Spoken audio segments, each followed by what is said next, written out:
Bilang bahagi ng reintegration program ng pamahalaan, isinasagawa ngayon ang ika-6 na OFW and Family Summit sa World Trade Center upang matulungan ang ating mga kababayang overseas workers na mag-isip ng kanilang mga negosyo sa bansa. Ang detalye mula kay Marita Muahe.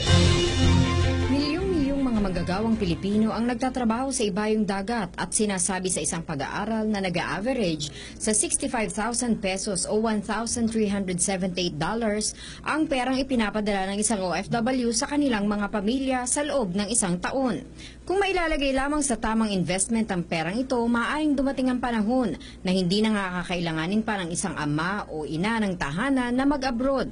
Iwan ang kanilang mga anak upang kumita ng pera.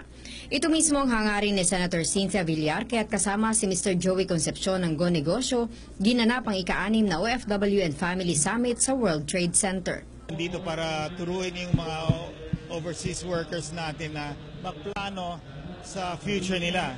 Ayon kay Villar, ito ay maituturing na bahagi ng reintegration program ng pamahalaan upang matulungan ang ating mga kababayang OFWs. This is actually a reintegration program. Parang ito ay make way na magkaroon ng hanap buhay dito sa Pilipinas para yung mga nasa abroad, kung gusto nila at makita nila na successful na yung maliliit na negosyo ng kanilang pamilya, they can come home and be with their families forever.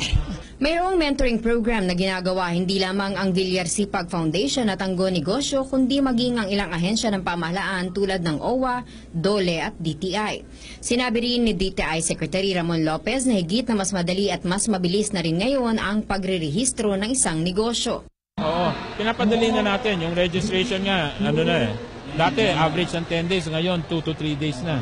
Meron ng marami tayong testimonials na naririnig na napaikli na ang pagre-rehistro. So madali rin po. In fact, I mentioned also na may OFW desk na tayo sa mga negosyo center. Nakaabang na yan. Lalo na sa mga OFWs, may mga pangangailangan na paano mag-umpisa o magpalaki ng negosyo. Payo naman ni Congressman John Bertiz na isa ring dating OFW sa Saudi Arabia na nagbalik na dito sa Pilipinas, kinakailangan ng iba yung paghahanda para sa pagbabalik at pagsisimulang muli dito ng isang OFW sa ating bansa.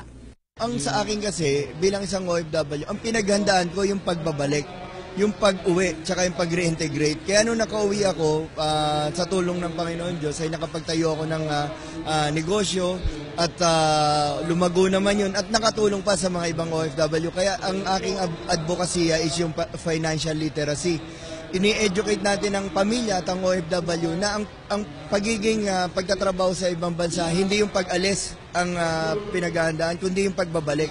Maganda uman ito ayon sa isang OFW mula sa Riyadh na nagpunta doon na gustong magnegosyo dahil pagod na raw siya sa pag-abroad. Kasi matanda na rin ako magsi-60 na. Tapos gusto ko nga ng negosyo. Tapos kaya lang walang puhunan. Gawa ng alam mo naman, may mga anak, pinapadala ko, wala rin naman natitira sa akin. Yung, kaya nag-attend ako ng seminar kung paano mag-umpisa. Para sa PTV News, Marita Muahe.